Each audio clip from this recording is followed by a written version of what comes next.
क्या बेटा, अम्मी कहाँ गई? बाहर गई सामान लाने।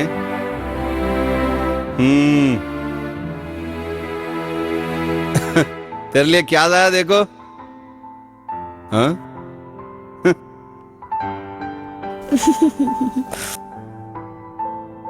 ఇది నా కారు, ఇది నా పుస్తకం, ఇది నా గిలక, ఇది నా పెద్ద పుస్తకం. ఇదేంటి? ఇది నా కారు, ఇది నా గిలక, ఇది నా పెద్ద పుస్తకం. మరి అది? ఇది నా అమ్మ బొమ్మ. మరి అమ్మ బొమ్మను అలా పడేయచ్చా? ఇవి కూడా అలానే పడి ఉన్నాయి. కానీ అమ్మ బొమ్మను అలా పడేయకూడదు. ఎందుకు? అమ్మ బొమ్మ అయినా అమ్మతో సమానమే కదా కదా మరి అమ్మని ఎలా చూసుకుంటామో అమ్మ బొమ్మను కూడా అలాగే చూసుకో. సరే నాన్న, ఇక నుంచి అమ్మ బొమ్మను కూడా అమ్మలానే చూసుకుంటాను. నా బేటీ చాలా మంచిది. బోలో ఇక్బాల్.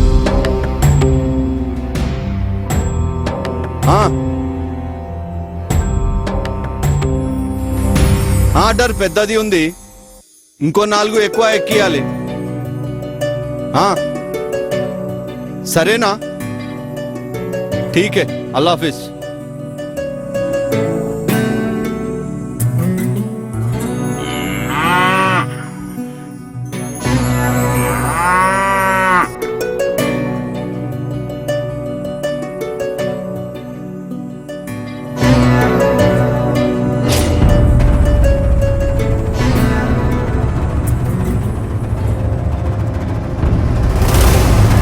अरे अरे क्या कर रहे हो बेटे?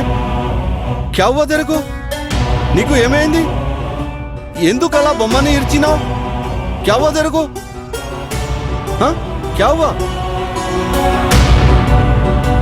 ఆవు కూడా అమ్మతో సమానం కదా నాన్న. మరి నువ్వు ఆవులని ఎందుకు చంపుతున్నావు?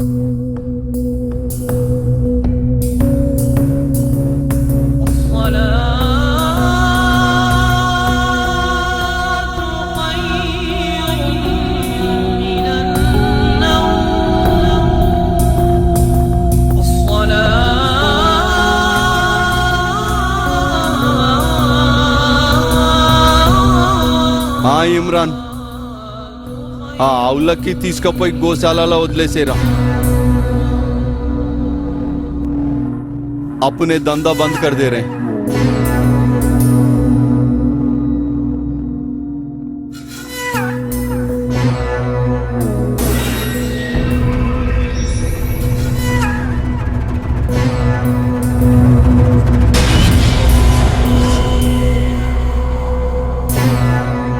I love you, Papa.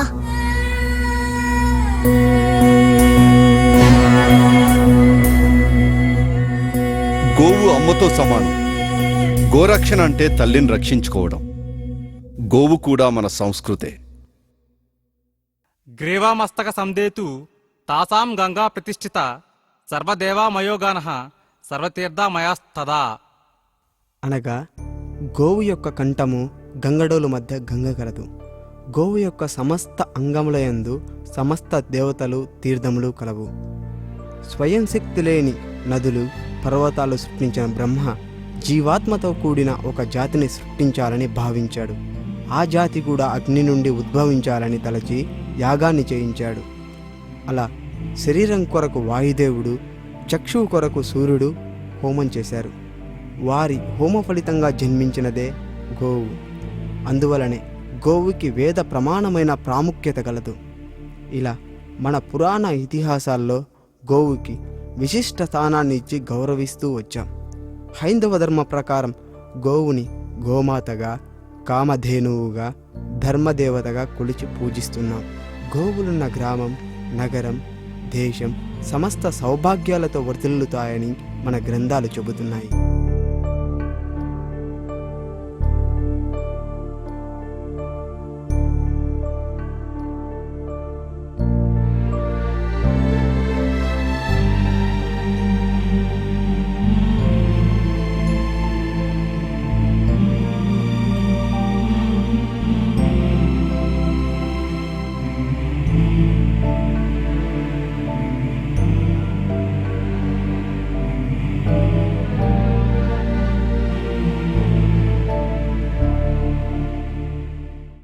పాల తరువాత అంతటి శ్రేష్టమైనవి పౌష్టిక విలువలు కలిగినవి ఆవు పాలు. ప్రపంచ దేశాలన్నిటిలోనూ సనాతన సాంప్రదాయాలతో విరజిల్లుతున్న దేశం మన భారతదేశం. ఆవుని గోమాతగా దైవంగా పూజించే సంస్కృతి మనది. అటువంటి మన దేశం నుండి ప్రపంచ దేశాలకు గోమాంసాన్ని ఎగుమతి చేయడంలో మొదటి స్థానంలో ఉంది. దీన్ని బట్టి చూస్తే మనం మన గోవుల్ని కాపాడుకోవడంలో ఎంత విఫలమవుతున్నామో అర్థమవుతుంది. ఉత్తరప్రదేశ్, కేరళ, వెస్ట్ బెంగాల్, రాజస్థాన్, పంజాబ్ ఇంకా కొన్ని రాష్ట్రాల్లో గోవధ చేయడం చట్టబద్ధంగా అనుమతి ఇవ్వడంతో అక్కడ ప్రతిరోజు కొన్ని వేల సంఖ్యలో ఆవులు ఆహారంగా మారి అసువులు బాస్తున్నాయి. ఇలా మన దేశంలో ప్రతిరోజు సుమారు 2 లక్షల ఆవులు అంతర్ధానమవుతున్నాయి.